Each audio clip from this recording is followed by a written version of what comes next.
मित्रांनो, स्वागत आहे आपलं मराठी योजना या यूट्यूब चॅनलमध्ये।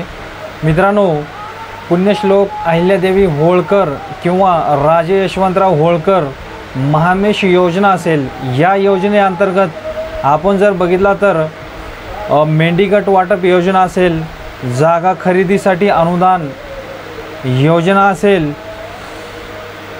कुक्कुटपालन योजनेसाठी अनुदान असेल, चराई योजनेसाठी अनुदान असेल, अशा प्रकारच्या 18 योजना या मंडळामार्फत राबवल्या जातात। या 18 योजनेचे ऑनलाईन पद्धतीने फॉर्म भरण्याचे सुरू झाले आहेत। मित्रांनो, या योजनेविषयी ऑनलाईन अर्ज कशा प्रकारे भरायचे A to Z प्रोसेस आम्ही आमच्या व्हिडिओच्या माध्यमातून आपल्याला दाखवण्याचा प्रयत्न करणार आहोत। त्यापूर्वी मित्रांनो, आपण जर आमच्या चॅनलवर नवीन असाल तर आमच्या चॅनलला नक्कीच सबस्क्राइब करा। मित्रांनो, चला तर मग व्हिडिओ सुरू करूयात।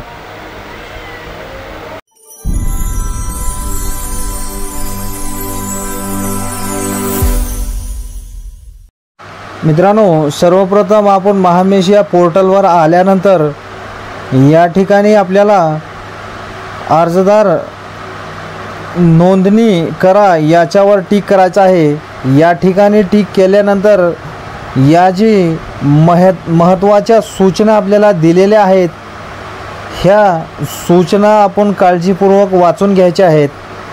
या सर्व सूचना वाचून घेतल्यानंतर आपल्याला नवीन अर्जदार नोंदणी याच्यावर क्लिक करायचं आहे। याच्यानंतर पुढे अर्जदाराचा प्रकार आपल्याला निवडायचा आहे। या ठिकाणी वैयक्तिक याच्यावर टिक करून आपण पुढे आल्यानंतर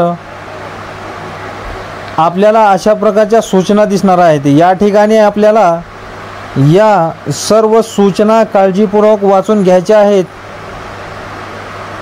याच्यामध्ये या सर्व सूचना वाचल्यानंतर बंद करा याच्यावर टिक करायचं आहे। या ठिकाणी आल्यानंतर मित्रांनो, अर्जदाराची वैयक्तिक माहिती भरा अशा प्रकारचा फॉर्म या ठिकाणी आपल्याला दिसणार आहे। या फॉर्मवरील सर्व माहिती आपल्याला भरून घ्यायची आहे।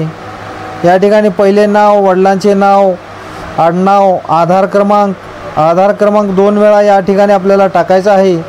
त्यानंतर पुढे आपल्याला मोबाईल क्रमांक बरोबर टाकायचा आहे, कारण याच मोबाईल क्रमांकावर आपली निवड झालेली आपल्याला SMS द्वारे कळणार आहे।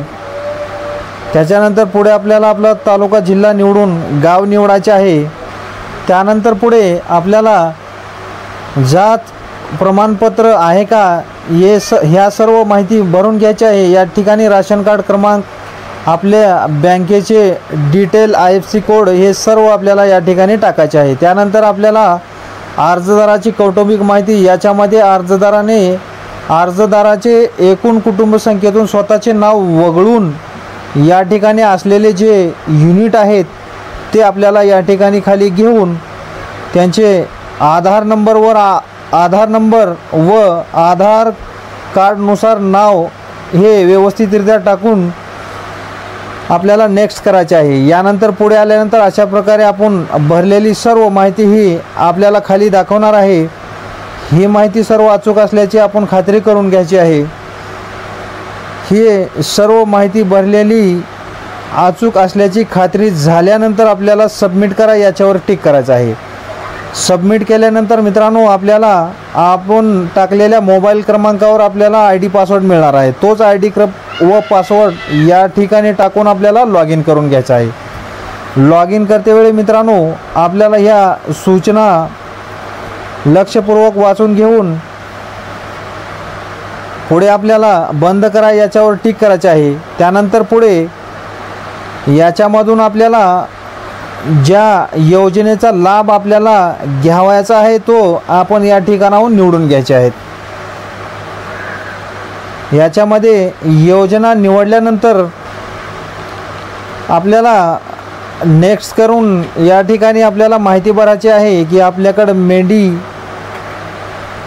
किती मेंढ्या आहेत, जमीन आहे का, हे सर्व माहिती भरल्यानंतर अटी शर्ती याच्यावर टिक करून सबमिट करा याच्यावर आपल्याला टिक करून हा फॉर्म सबमिट करायचा आहे। फॉर्म सबमिट केल्यानंतर मित्रांनो आपल्या योजनेची माहिती योग्य असल्याची खात्री आपल्याला करून घ्यायची आहे। त्यानंतर सबमिट करून आपला अर्ज झाल्याचा आपल्याला या ठिकाणी दाखवणार आहे। या ठिकाणी आपला अर्ज यशस्वीरित्या साठवण्यात आला आहे अशा प्रकारचा टिप दिसल्यानंतर मित्रांनो हे वाचून घेऊन आपल्याला बंद करा याच्यावर टिक करायचं आहे। अशा प्रकारे हे अर्ज झालेला आहे आणि हे अर्ज झाल्यानंतर आपल्याला पुढील काळामध्ये SMS द्वारे आपल्याला माहिती मिळणार आहे। त्या माहितीनंतर आपण डॉक्युमेंट अपलोड करू शकतो। योजनेचा तपशील निवडा या पर्यायामधून डॉक्युमेंट अपलोड करून घेऊ शकतो। धन्यवाद मित्रांनो।